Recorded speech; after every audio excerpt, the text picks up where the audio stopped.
দম্পতির দেহ উদ্ধার বাড়ির ভেতর থেকে। রূপকুমার বাউরি বয়স 40 ও মালা বাউরি বয়স 35। মৃতদেহ উদ্ধার হলো শনিবার সকালে। পরিবারের সদস্যদের দাবি, রূপকুমারের দেহ ঝুলছিল সিলিংয়ে, মালা রায়ের দেহ পড়েছিল মেঝেতে। আসানসোলের কুলটিতে অলডি গ্রামের বাসিন্দা এর অনুমান, স্ত্রীকে খুন করে আত্মঘাতী হয়েছেন স্বামী। প্রথম স্ত্রীর গলায় নলি কাটে এবং স্বামী তারপরে নিজের গলার নলিতে ধারালো কিছু দিয়ে কাটার চেষ্টা করে, কিন্তু অসফল হওয়ায় শেষে গলায় দড়ি দিয়ে ঝুলে পড়েন নবকুমার। খবর পেয়ে ঘটনাস্থলে কুলটি থানার নিয়তপুরের ফাঁড়ির পুলিশ পৌঁছে যায়। পুলিশ মৃতদেহটিকে উদ্ধার করে ময়নাতদন্তের জন্য আসানসোল জেলা হাসপাতালে পাঠায়। হাসপাতালে দেহ দুটি নিয়ে আসার পর দুজনের গলাতেই অক্ষত রক্তর দাগ দেখা যায়। রূপকুমার পেশায় রাজমিস্ত্রি, কখনো গাড়িও চালাতেন। মালা লোকের বাড়িতে পরিচারিকার কাজ করতেন। তাদের 4 মেয়ে, বড় মেয়ের বিয়ে হয়ে গেছে। সংসারের অভাব নিয়ে অশান্তি লেগেই ছিল। পরিবারের সদস্যদের দাবি, অনেক জায়গায় লোনও ছিল তাদের, প্রায় লোনের টাকাটা দিতে আসতো কারবারিরা। শুক্রবার রাতে স্বামী স্ত্রীর একটা রুমেই ছিল, পাশের রুমে ছিল 3 মেয়ে। তারা শনিবার সকালে মা বাবাকে ঘুম থেকে ডাকতে গিয়ে দেখে এই দৃশ্য। এই মর্মান্তিক দৃশ্য দেখে এলাকায় শোকের ছায়া নেমে আসে। 24 ঘন্টা ইন্ডিয়া টিভির প্রতিনিধির বিশেষ প্রতিবেদন।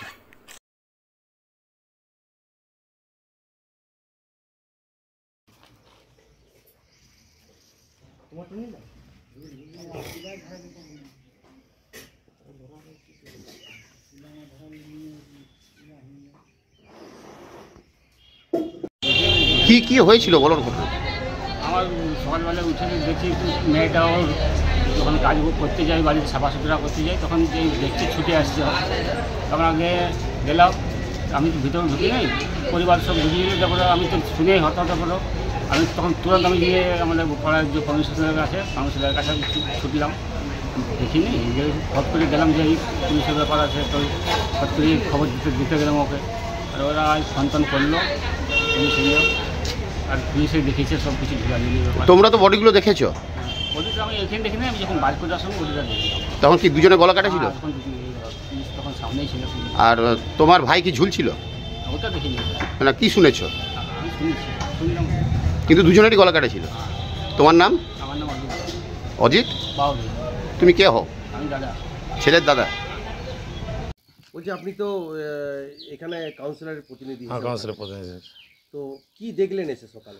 আমরা সকালে এসে দেখলাম এটা যে কী বলে, ও নিজের বাড়ির মধ্যে যে অবস্থা দেখলাম আমরা, সে অবস্থার মধ্যে দুজনে শুয়ে আছে দুজন।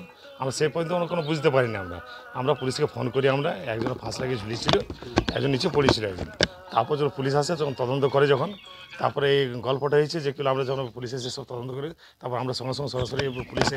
মানে কি ওই মৃতদেহের পাশ থেকে কোনো ছুরি কিংবা কিছু হয়েছে মনে করছিলাম? ওইটা তো আমরা তো তখন দেখি না, পুলিশে যা করেছি ওটা আমরা দেখেছি। কিছু নিয়ে গেছে ওরা নিচে শোন অবস্থা ছিল, একজন খালি ফাঁস লাগানো ছিল। কি কারণে মৃত্যু মনে করছেন আপনারা? কারণ মনে কি, দীর্ঘদিন ওদের একটা লোনের ব্যাপার ছিল, ওদের প্রায় অশান্তি, ওদের পারিবারিক ঝামেলা ছিল এটা ওদের নিজেদের মধ্যে। তাদের আর ওদের আশেপাশে যে ভাই দাদা, ওদের সাথে কোনো ব্যাপার নেই, ওরা বুঝাইতো সবাই, আমরাও বুঝিয়েছি, আমরা বোধ চেষ্টা করেছি বুঝাবার। তাহলে কি মনে করছেন আপনারা যে আর্থিক ধার লোন হয়েছিল বলেই কি এই ঘটনা? এবারে সেটা তো ব্যাপারটা তো ওনারাই জানবেন, ওটা তো ব্যাপারটা কীভাবে জানবো ওটা আমরা? না, লোনের লোকরা কিংবা ধার না, লোনের লোক কিন্তু আমরা জানি না, এটা গল্প, কিন্তু প্রায় ওদের মাঝে মাঝে হইতে এটা গল্প হয়েছে ব্যাপারে। তারপরে ওদের নিজস্ব ব্যাপারে এটা আমরা তো আমাদের কাছে রিপোর্ট বলতে এসেছে, আমরা সল্ভ করেছি।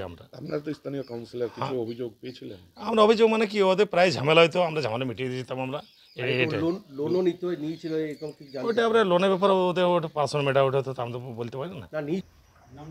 ছেলের না মেয়েটার বলছি। ওই দুজন যে মারা গেছেন, দুজনের নাম কি? দুজনের নাম রূপকুমার আর আরেকজনের নাম মালা। কি কারণে মৃত্যু কিছু বুঝতে পারছেন? না, সেটা কিছুই বুঝি। মানে কিভাবে পড়েছিল বলছে? পড়েছিল, আমি তো ঢুকিয়ে এনে ভিতরে। আচ্ছা, কি বলছে? মানে কি বলছে ওরা? কি গলা কাটা? আপনার দাদা হয়তো? আমি দাদা হয়। আপনার ভাই? তো কি দেখলেন, কি শুনলেন? আপনি তো থাকেন এখানেই, পাশেই থাকেন। আমি শুনলাম যে ওই বউটাকে মনে হয় মেরেছে, তারপর ও নিজে ফাঁসি নিয়েছে। কি কারণ কি জানতে পারলেন? কারণ কি জানি, কিছুই না। ওই কি লোন না কি বলছিলেন এখন আপনি একবার? ওর একটা লোন নেওয়া আছে, আচ্ছা তো ওই লোনের টাকা বলি লোন তো নিতে খুঁজতে আসে, আচ্ছা। তাই মনে করলাম আপনাদেরকে কি আপনারা যদি লোন তাহলে কি আপনারা মনে করছেন যে ওই লোন শোধ করতে পারছেন না কিংবা দিতে পারছেন না, সেই কারণে কি ঘটনা ঘটেছে? হতে পারে, মানে লোন নিয়েছিলেন, লোন শোধ করতে লোন পারছেন? নিয়েছে এটুকু জানি যে লোন নিয়েছে, কিন্তু কি কারণটা আমরা কি করে বলবো বলুন? পুলিশ এসেছিল? পুলিশ এসছে। কাকু কি কি হয়েছে বলুন তো? আমি তো বলতে পারবো না, কারণ আমি তো এই মাত্র এলাম, আধা ঘন্টা আগেই এলাম শ্বশুর বাড়িতে।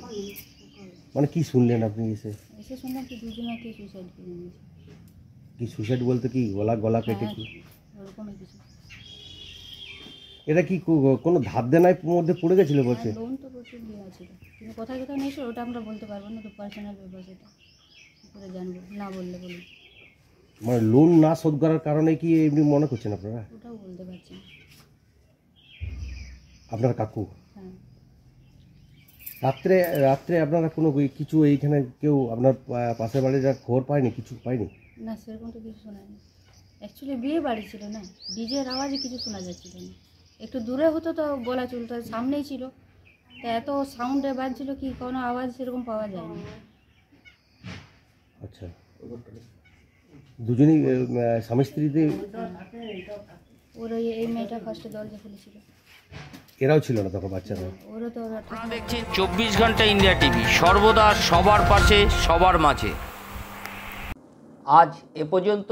সঙ্গে রাখুন 24 ঘন্টা ইন্ডিয়া টিভি, দেখতে থাকুন সব জেলার সব খবর সবার আগে 24 ঘন্টা ইন্ডিয়া টিভির পর্দায়। নমস্কার।